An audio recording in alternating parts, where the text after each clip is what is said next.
Good evening, everyone. This is Judge James. This is also Living for Crits, and it's a different room. I'm sorry for the weird lighting. I'm sorry for the glare on my glasses, which is worse right now. I'm sorry for everything. This is just how this is going to happen. What's up, Greg? Um, anyway, welcome to. I was just welcome to my bedroom. That sounds horrible. Welcome upstairs to the deluxe master bedroom suite in my home. We've had some computer moving, so my iMac is now up here, and there's a brand new PC, my first PC I've owned for quite a while, in the downstairs in the game room in the Dungeon Tavern itself, and I have not installed OBS on there, and I haven't messed with anything down there yet. So I figured that for tonight I would do my review of Gang Lords of Lankhmar. I would do this up here. It also lets Cooper have access to the computer, which I thought was kind of nice of me as a dad to let him have access to that. So I'm doing that because I'm a good dad. But this is the DCC, the Dungeon Crawl Classics, Judge James and Julia Challenge video, in which I am working on completing 43 adventures, which I keep adding more, by the end of 2021. And I'm working my way through right now. And as of today, status update, status report, I have finished 4 adventures of 43, which is 10%, which isn't bad. And I should have quite a bit more finished as you get to the holidays. So right now, since the last review, we have wrapped Abbot of the Woods and Gang Lords of Lankhmar. Of course, that's the review tonight. And in progress right now is Escape from the Shrouded Fen and Glipcario's Gambit, although I'm not calling it that. But I think if my viewers, if they're my players in my Lankhmar game, will know that I'm running Glipcario's Gambit as a DCC Lankhmar adventure. I'm also recruiting. So if you're watching this and hey, I'd love to play with Judge James one of these days, on Saturday, January 5th from 12 to 4, I'm running Brendan LaSalle's Hole in the Sky. I am running it for a cause, though. So, I'm running it for with a system where you have to essentially give a donation and provide proof of donation to either the political campaign of Reverend Warnock or John Ossoff down in Georgia for the runoff in January. So yes, it's political, and no, if you are not into politics or those politics, you don't have to obviously play with me that day. And I do run one shots that are at different times. And are for different reasons, but this one is.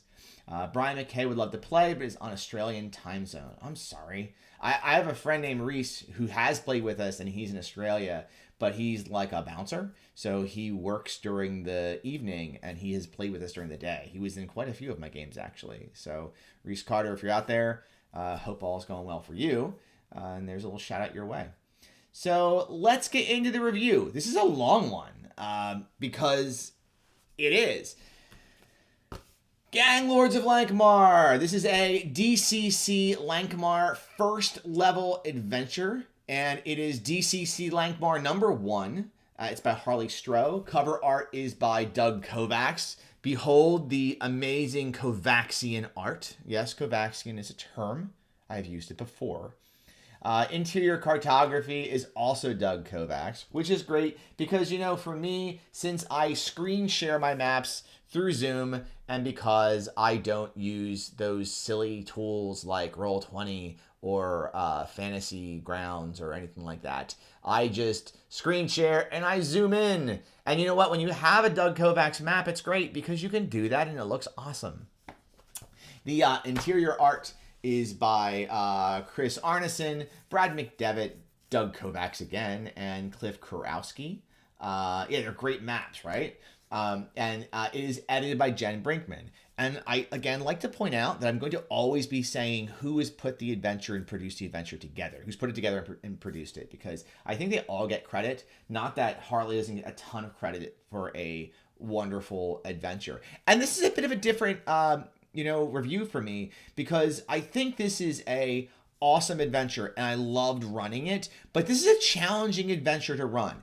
When we go through this, and there are spoilers ahead, so please, if you plan on playing this or your judge or GM is going to run it, do not listen any further. And I'm sorry, this really is for judges, but I will be going through not only the plot of this adventure, but I'll be discussing how my players finished it and going through that.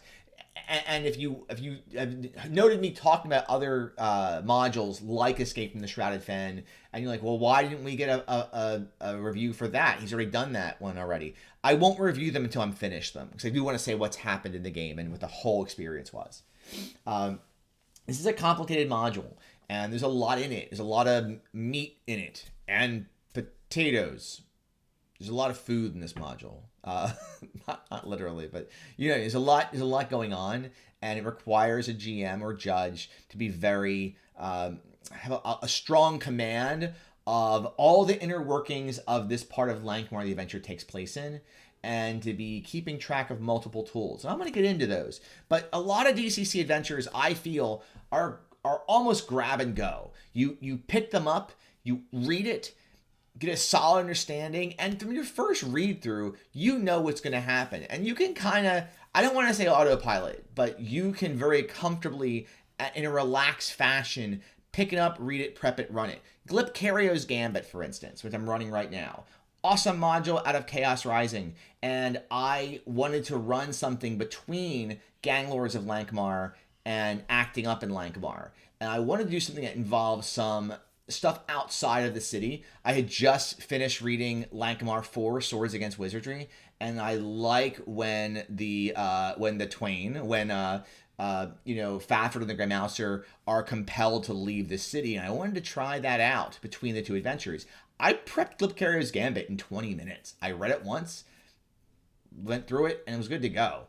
For this module, for Gang Lords, I had index cards, I had all kinds of stuff written up, and my players still nuked it. Is it investigation, Greg? No, I don't think it is. There is some investigation, and there's some intrigue. But the biggest reason is it's an open world adventure with lots of NPCs and lots of political drama that happens, even if it's a Gang Lord based political drama. And you're going to want to know what's happening as a GM at all times.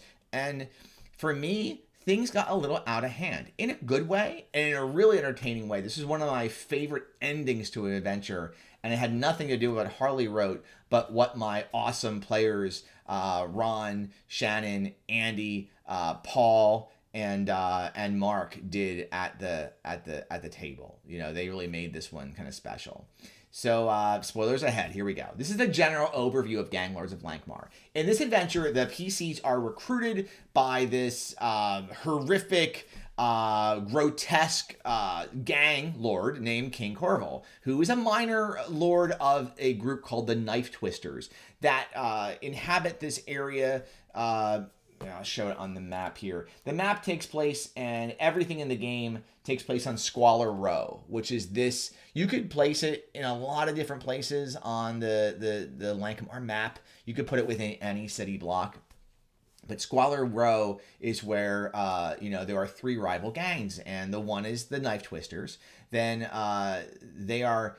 in this adventure, the PCs are recruited by King Corval. They are given a hangout to hang out at.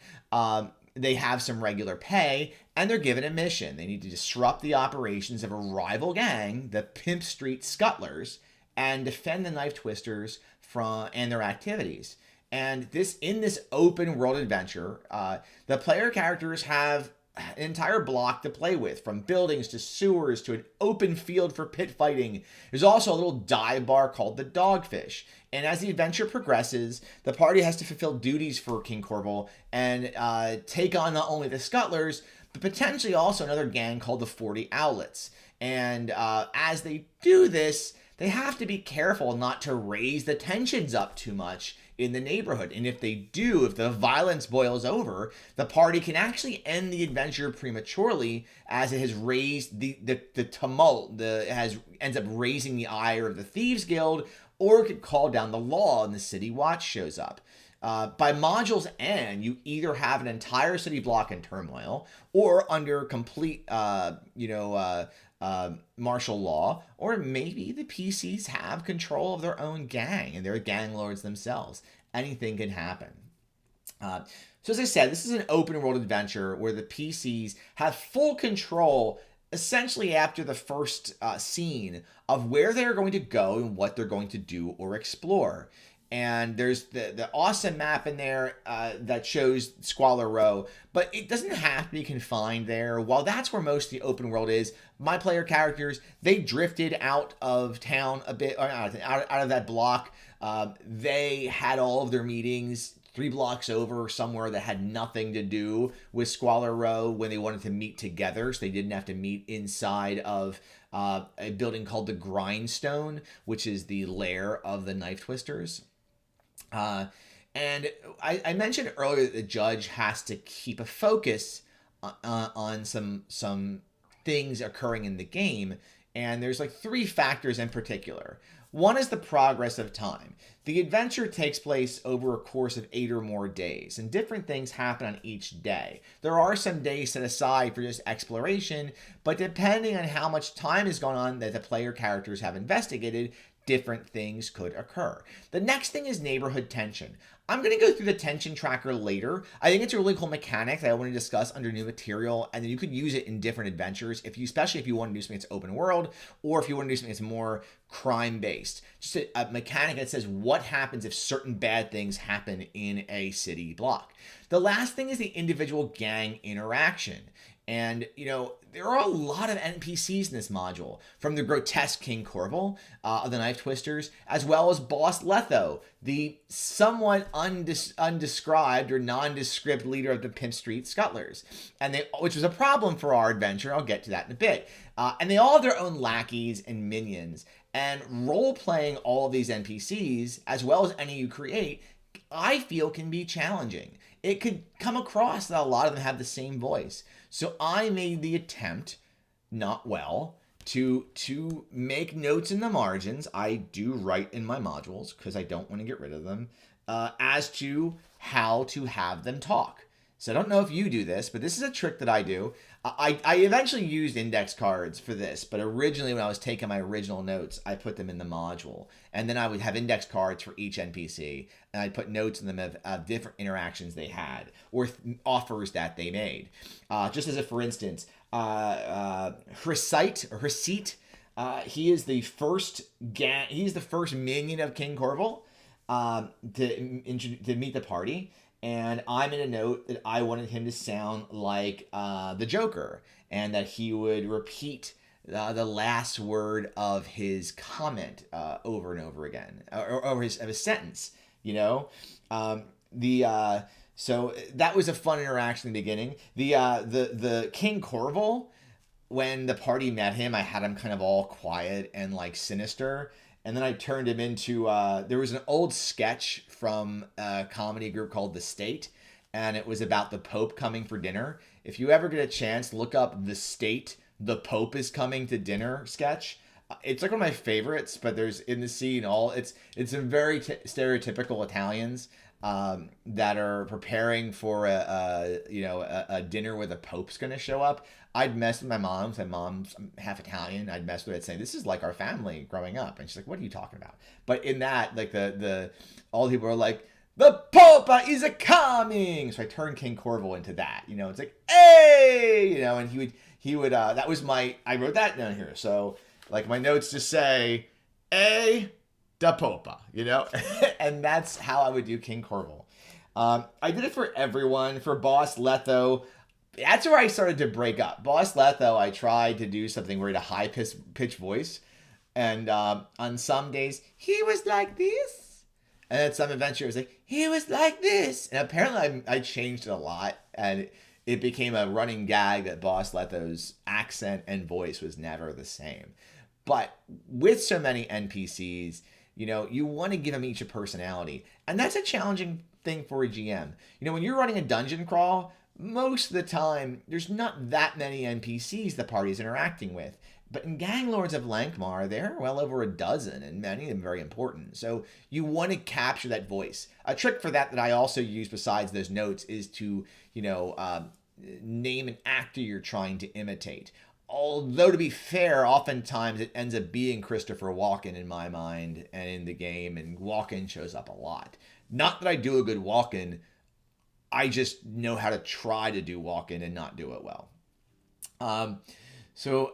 Anyway, there's a lot of politics in this game, and there are so many opportunities in this adventure for the PCs to make friends and enemies that'll last a long time as the game progresses, as your campaign progresses. If any of them survive, PCs or NPCs, you might interact with them later, and it could be a lasting connection in the city. So, anyway, I'm trying to get my as I continue here. This is a hard adventure to be good guys in.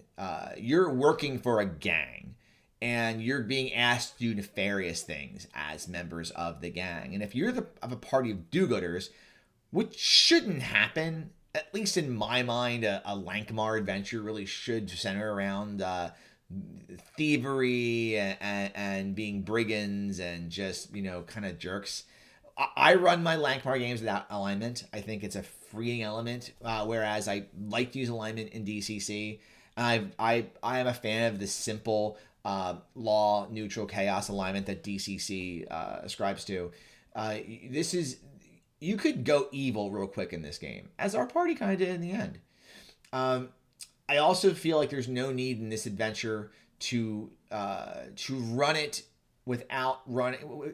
nonstop without trying something in the middle. I could have easily slipped another side quest in here. There was a little bit of carousing during one night in the game. Mark Plord's character, disappeared into the temple district and urinated publicly on 6 city guard horses, a city watch commander, like a sergeant, and the overlord's second cousin. And as was since given the name the Amber Tinkler after that, and he ended up raising the tension in the city when the city guard followed him back in that block. So that was one of the moments the party, it was sort of a side quest, but not that big of one. The adventure itself is a very interesting module, especially when it comes to tension and how does a party keep their crime from bubbling over. And I got to go over the tension tracker. It was a mechanic I loved. It was a great tool where the events that occur in Scholar Row, what the PCs do drive this tension.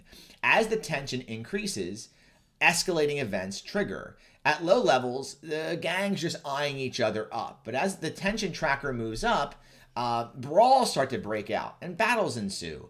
And since these brawls and battles can also increase tension, there's a possible exponential growth here. And the important thing is that several of the tracking, I'm going to go through a couple of them, several things that happen in the tension tracker, if you hit certain levels, you end the adventure. It's over. So my players didn't care. And you're not supposed to, at least when I read it, you're not supposed to tell them this is going to happen, but they raise the tension fast. So the tension tracker starts at a 3. And at a 3, the scuttlers and owlets seize with suspicion, watching the knives from across the street and down the bar. Every time a rival gang member is assaulted or robbed, the tension tracker goes up by 2. For every scuttler or owlet killed, or in our case, knife, because the knives ended up, well, I'll get to that, the tension tracker goes up by 3 to a max of +9.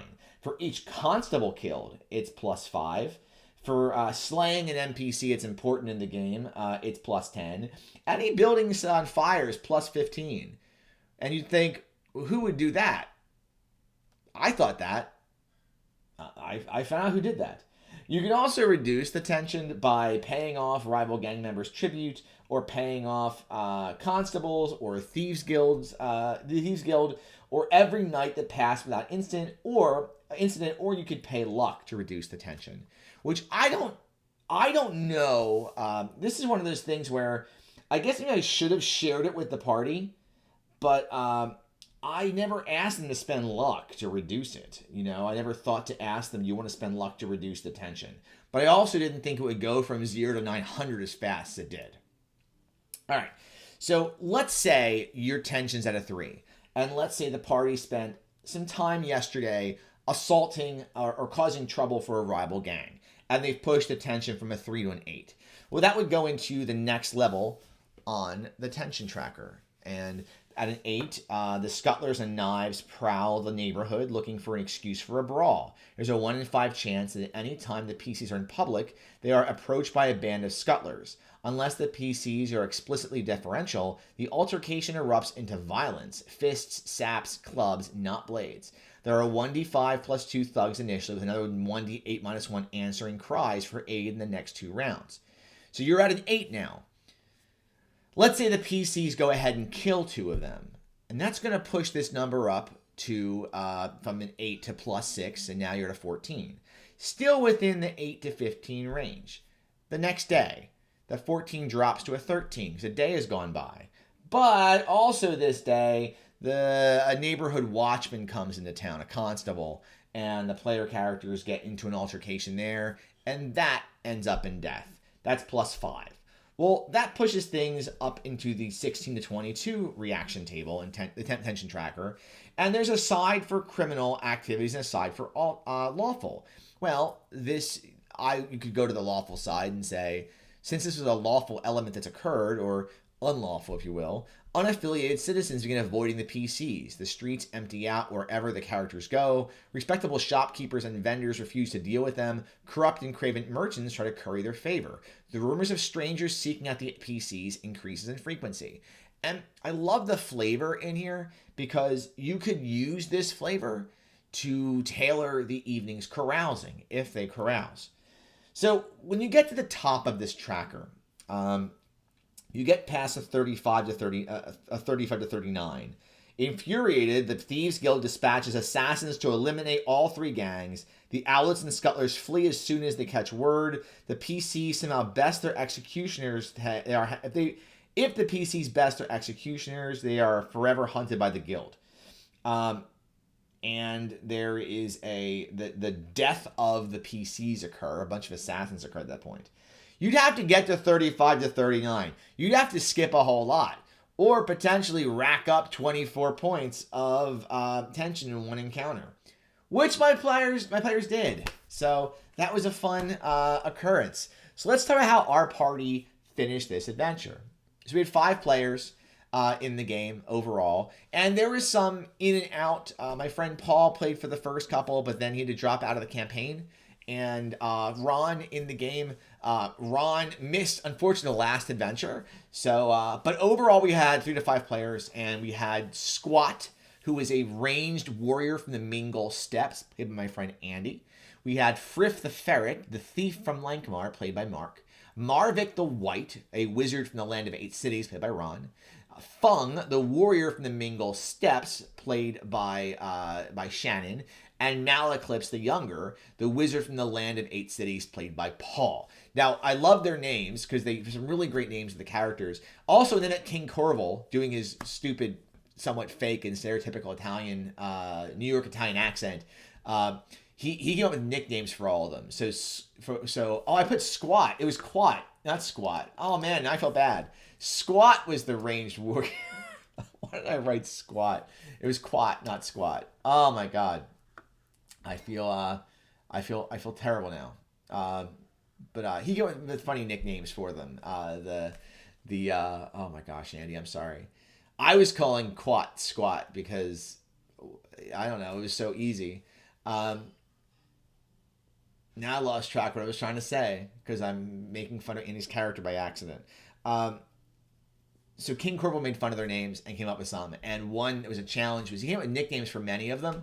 Like he called Marvik Carvum. He called Frith Moneybags. Well, he called Malaclips Malapocalypse. And after that, I couldn't stop calling Malaclips Malapocalypse. And that was a challenge for me as a GM. One of my hardest challenges in recent years was calling Paul's character by the right name. So So we had those 3 to 5 players, and I made a massive mistake in this module. And it really did set the tone for the entirety of the module. Some backstory. The player characters in my game, I used a random starting location for the meat in the very first adventure of this campaign. And I rolled up that they were enslaved as gladiators in Ulhrusp. They came to Lankhmar after escaping Ulhrusp and having an epic scene, epic gladiatorial match, and afterwards they fled. And so they come to Lankhmar with some renown as like badasses because they're a bunch of ex-gladiators from Ulhrusp. So King Corval, when he hires them, he sends them out to go take on the Scuttlers. And this is where I made my mistake. There's a scene early on. It's let me find it here. It's in the day-to-day tracker. It's the very first thing. It's in scenario 8. It's encounter A2, day 1 night, the Pimp Street Scuttlers, where it says the Scuttlers have little stomach for fighting, and they're flush with wine. They're encountered by the players, and they aim to frighten and intimidate the PCs. Their leader is Ipkish, a short rogue with a balding pate and marked limp. He declares the PCs have just one chance to disavow the knives and leave the ward immediately, never to return. If the PCs refuse, Ipkish promises that if they don't reconsider, their bodies will be found hanging from the gibbeting tree come dawn. Here's where I made the mistake. I factored that since the PCs were sort of famous, infamous gladiators on the run in Lankhmar, that the Scuttlers might have some respect for them as well. So I changed what Ipkish was saying on the fly. I had him say, essentially like you have to leave. Essentially, like you should join us instead of being part of the knives. I never thought it would happen, but King Corval, and here's the picture of King Corval at his court, and he's kind of a turd. They weren't big fans of King Corval, so they said, yeah, we'll join the Scuttlers. And we role-played that out. And that night, I'm looking through the module like, okay, well, what if they join the Scuttlers? What if they join? There's nothing in here if they join the Scuttlers. I don't know what to do here. And I had to change some things around in this module because now I'm running a module where the player characters are assumed to have stayed with the knives, and they're with the Scuttlers instead. And I had to do some reworking. I had to change some of the NPCs. I had to add some NPCs, add some juice to some of the NPCs. And I had to flip some encounters around because some things had to occur in different perspective. Our party blew the stack on the tension tracker. They really did. It took us 5 sessions to finish this. And a couple times in the mid part of the adventure slowed down a little bit. Somewhat because one of the nights of the adventure was the night after the election, and at least 3 of us had the ticker going of voters, and so that was something. And some of it was just the party having access to an open world slowed things down a little bit, not in a bad way. We have so much cool backstory for the next adventure now. I got a lot of laughs in last night's adventure just thinking about what happened in the last game. But they blew the top off the tension tracker in what was the most brutal ending to an adventure I've seen in years. With the PCs agreeing to take out King Corval for the Scuttlers and hand over the grindstone, the HQ for the knives. In the last session, there were just 2 warriors and 1 thief. So Quat, Friff, and Fung were together. And they loaded up with flasks of oil and marched into King Corval's chamber, got into combat and threw oil everywhere, like fast. And then we're kind of winning initiative and fled the room. And Friff was the last one out. And since he was a wizard's apprentice and had his 1 spell, he cast the 1 spell he knew, Ward Portal. And he rolled high enough and threw a bunch of like thieving luck in there that even with rolling, I think it was like a D14 for that die, I believe, he got high enough that he removed the door. There was no way out. and everyone inside's on fire. Now, keep in mind, King Corvo was almost dead all anyway because they kept hitting him with bottles as improvised weapons, and the warriors were flinging these bottles like they were flinging like throwing hammers, and they did like 7 damage to King Corvo, which is broken glass, using their D-die damage. But they lit the room on fire, and they only let 3 of the Mingol guards of King Corvo out, who kind of nodded to the PCs, nodded to Feng and to Quat in particular, who were also Mingols, for letting them live. And they might end up being NPCs in the future also. But King Corvo burned to death in a room that was very flammable, with a lot of oil, in a building very flammable, which meant the building got caught on fire. They killed at least 3 of the knives. That's +9 to the tension tracker and +15 for setting the building on fire. So what this ended up doing, it called in both the guard came in and the Thieves Guild sent assassins to kill the PCs and pretty much everyone else. And that was how the adventure ended. Actually, the party had to flee town. I came up with some of that. That was the transition to the next adventure. The next adventure is how a month has passed, and you guys are in Clegnar, in the land of 8 cities, and you're kind of on vacation, and you gotta spend some money for your room and board.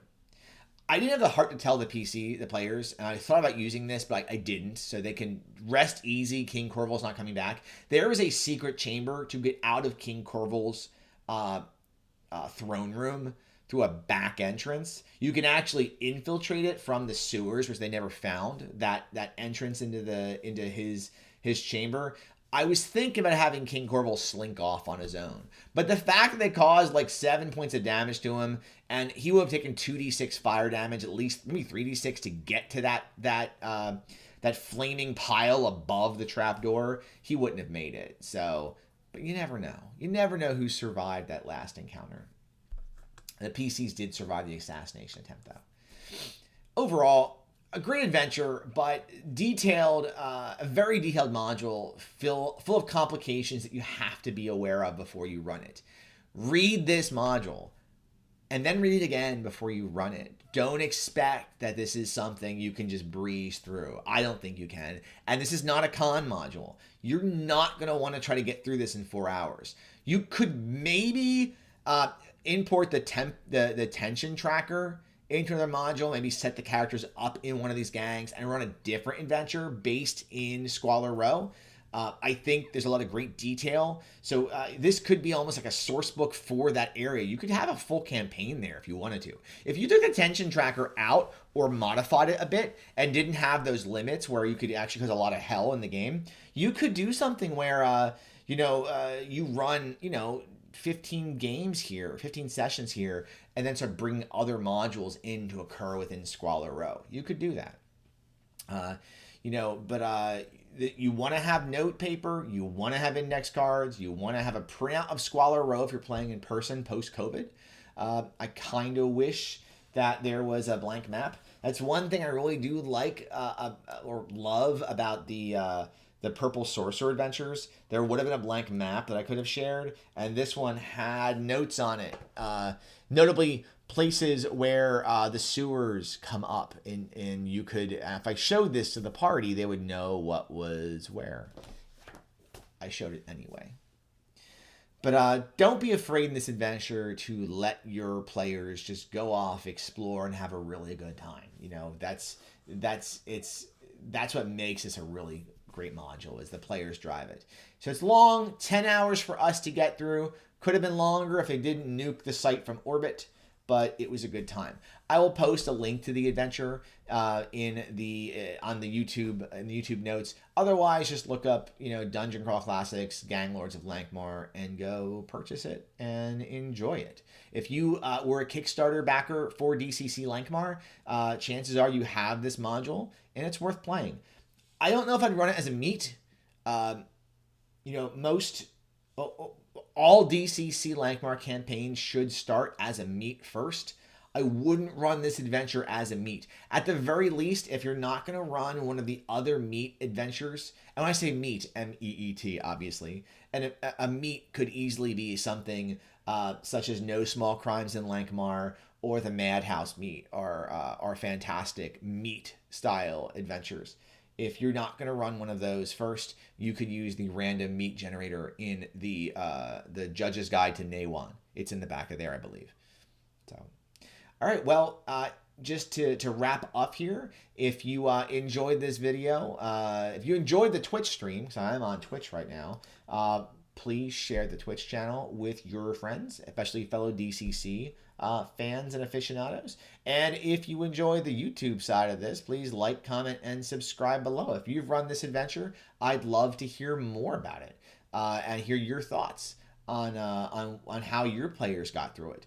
Maybe I ran it wrong. Totally possible.